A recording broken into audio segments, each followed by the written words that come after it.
Summer in Finland was once again coming to an end, and as I decided my destination for the winter, I went through the same old criteria of cheap and warm. I also wanted to go to a place where I hadn't been before, so once again it was up to Norwegian Air to take me on its wings. This time to Morocco. I hardly knew anything about Morocco before landing there, so the decision to stay for 7 weeks seemed quite ambitious. But then again, I have stayed 5 weeks in New York City, and that's just one city. How bad could 7 weeks be in one country? Answer, not bad. I spent the night in 9 different places around the country, and all of them were unique and beautiful. But before talking more about the country, I'd like to focus on the biggest reason I do these trips, the people. Sometimes I especially enjoy talking to older folks, even if younger people might be available. I guess one of the reasons for this is that I believe the older folks are happy to talk to someone younger, and I also tend to get more insight from the conversations, even if the stories are sometimes literally crazy. That's why you might find me sitting at a table with old dudes or ladies, while the other travelers are focusing on something totally different. On this trip I met a few people around 50 to 60 years old, and I thought it would be interesting to share some of the stories they told me and what they were doing in a hostel in Morocco. My first destination after landing in the city of Agadir was a small, quiet coastal town called Mildventures. The town was surrounded by beautiful rolling hills to the east and the Atlantic Ocean to the west. The views were truly spectacular from the ruins of a fortress which was built by the French occupiers in the 1930s. At the town's only international hostel, I crossed paths with a gentleman from England who was on quite the unusual trip. A bicycle tour around Africa. And Morocco was his starting point. He had already cycled through France and Spain to get to Morocco, which would have already been way too challenging for me to do. But going around Africa, that really sounded like an ambitious plan. After he had told me stories about his previous cycling trips around the world, it was quite obvious that he was ready for the task at hand. Leaving home and going traveling for a year or two can be challenging for anyone with or without a bicycle, both financially and for the family. He had it all sorted out though. He was renting out his house in England for money, and since he was divorced and his children were already grown-ups, he had all the time in the world for himself. Having previously owned his own company and dealing with the stress involved in that, I could clearly see that he was enjoying the cycling life to the fullest. I stayed in touch with him after he left Morocco, but unfortunately he had to return home from Sierra Leone due to a serious accident. From the picture he sent me, you could clearly see a lot of bone inside his leg. Even after all that, he was adamant about returning to Africa and continuing the journey after the wounds had healed. After leaving Mildventures, I continued further inland to a place that was suggested to me by the owner of the hostel. It was a great recommendation as it ended up being my favorite town of the trip.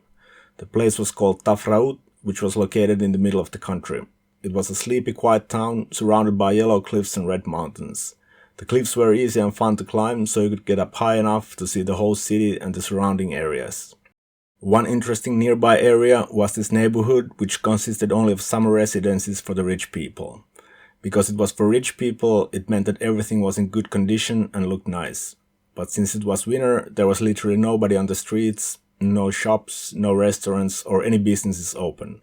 No activity whatsoever. Driving through it, it felt like visiting a recently abandoned theme park.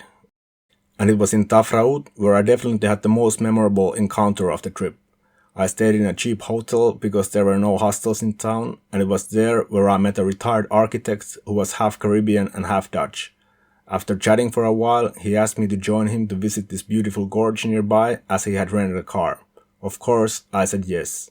The gorge had a stream of water going through the middle and palm trees surrounding it. For me, the scenery felt like it was from another world. It was here where he started sharing his long history with Morocco, visiting there the first time decades ago. And by now, he was spending most of the cold months of Europe at his secondary apartment near Mildventures. The stories he told me about what happened to him over the years and what he was planning to do was probably the most shocking stuff I had heard in my life. Starting off with telling how he had a great young Moroccan boyfriend who had been living with him in Morocco. Story was about how the boyfriend's family condemned him being gay and the relationship he had with the Dutchman. The ending was tragic. One day the young man was found dead. The cause of death was poisoning, and the Dutchman was sure that someone from the family had hired someone to do the killing. Morocco is a conservative Muslim country, and unfortunately, being who you are might not be tolerated by some. Unrelated to the tragic case, he also told me about his radical plan for the future. His idea was that when he turns 75, so in about 4 years from making of this episode, he will go to the Sinai desert in Egypt carrying a lethal dose of drugs. He will then take the drugs in the desert, leaving his body to be eaten by vultures. I was flabbergasted by hearing something like this, and it was clear to me that he was not joking, and it seemed that he had planned it for a long time. His reasoning was that he doesn't want to live for such a long time that he can't take care of himself anymore or be unable to live his life on his own terms. And since he doesn't have any family, life would move on. When I asked, for example, what would happen if you would fall in love just before the deadline, his reply was, "Then I would die happy."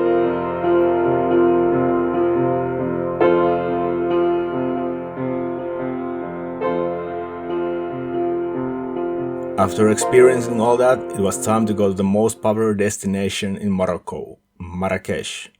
Compared to the small towns I had been to before, it was a complete change of pace.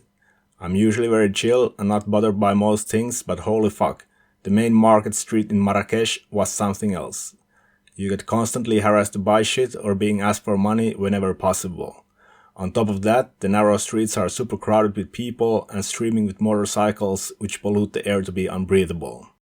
This meant that I had to move out to the other side of the city because it was too tedious to stay in the center getting heckled constantly in the massive crowds.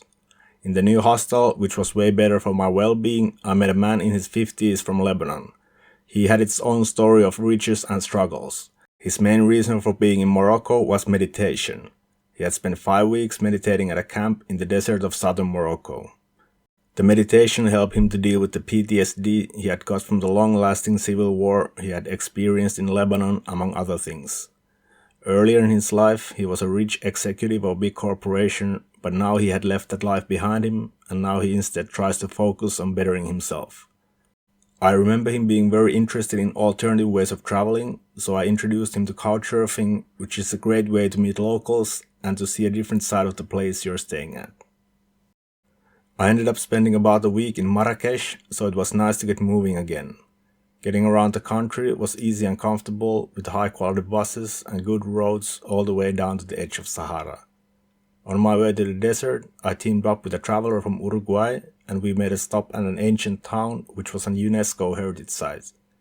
It was also featured in Game of Thrones as a slave city which the Khaleesi liberated or something like that. Once again, the scenery was very unique and it was a day well spent.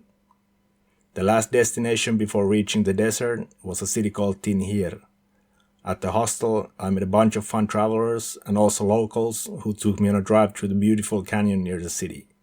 Music was blasting and we were having a blast.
After all the blasting, I finally arrived at the edge of the Sahara Desert at a village called Merzouga.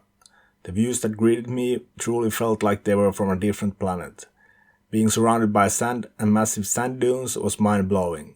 Interestingly, the area with fine-grained sand was just about the size of 5 by 10 kilometers, and outside of that, there was just flat ground with small rocks. Of course, I had to do the touristy thing and ride on the camels in the desert. Luckily, I had met a nice couple early on the trip who were also in the village at the same time, so we did the camel tour together in Merzouga. At the camp where we stayed for the night, we saw some familiar equipment. They were actually used for skiing down the sand dunes if you could be bothered to carry them off there first. I remember at least one guy going for it. Riding a camel wasn't the most comfortable experience, but in that scenery it was fun nevertheless. Since there wasn't much to do other than look at the sand dunes, I made a video of the stuff I travel with. So let's take a look. Alright, here we go. Starting off with the 3 essentials: passport, money, and a phone. Then the clothes, which obviously takes the most amount of space. It wasn't super hot during the nights, so I needed something warm as well.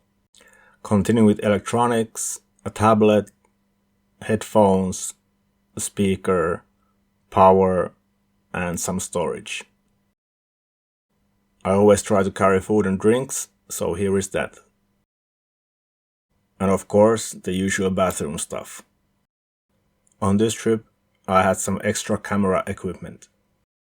Here is very important in case of an emergency items.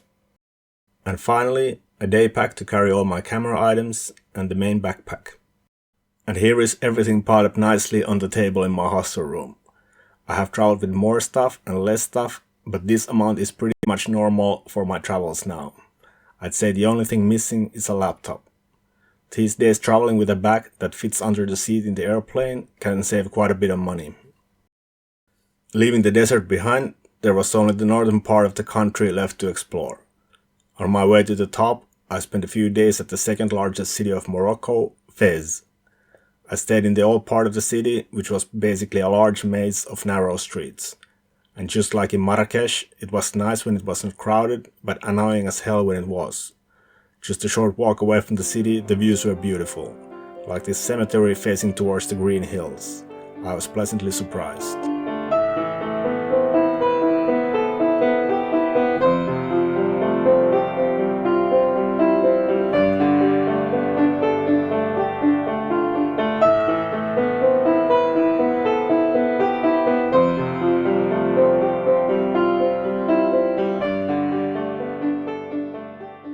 And then towards the final destination. Until now, I had been mostly in arid rock terrain, but now the scenery was lush and green. Tucked in between the green mountains of northern Morocco was my last stop, Chefchaouen, nicknamed as the Blue Pearl due to the buildings and streets painted blue. Why are they painted blue? Who knows, but it's pretty and it attracts tourists. But I found out about a more interesting attraction a few kilometers away from the town, and those were the weed farms in the mountains. Morocco has a weird system regarding cannabis, as it's illegal to sell and consume, but in this part of the country there are areas which have a special permit given by the king to grow the plants. Tourists can even visit the plantations and see the process of how they turn weed into hashish, and support the industry by giving donations to the farms. While I was there with a few guys from the hostel, it was the off-season, so all the plants were small. The mountainous areas where they grow the weed are gorgeous though, definitely worth a visit in my opinion. Morocco is well known for its hashish, and when it comes to acquiring and smoking hash, the police turn a blind eye to the tourists, as it definitely would be pretty bad for the tourism industry. I met some people who were blazing from AM till PM, so it certainly has its appeal for some people, and Morocco has what they want, easily available for €5 per gram. Unfortunately for me, the availability of alcohol was a different story. It was difficult to find, and it cost about the same as in Finland, so contrary to my usual travel habits, I was mostly sober. Instead, I was consuming bread, olives, and tangerines, the Moroccan way. For the grand finale, let's enjoy this great poem I received from my favorite Irish-American couple. On our last night to the man that travels light, it's good luck we'll say before we leave, and through the streets you'll weave. It's hip hip for a chicken sandwich, and hip hip for your home in Finland. It's hip hip hooray for a new friend met somewhere far, far away. Off the camel and onto the bus, all the best to the man that has everything but us.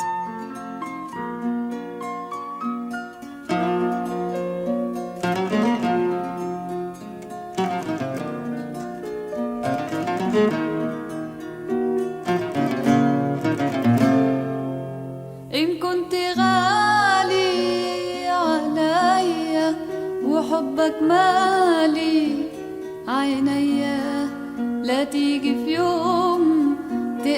تقابلني، تنسى السلام، تنسى التحية.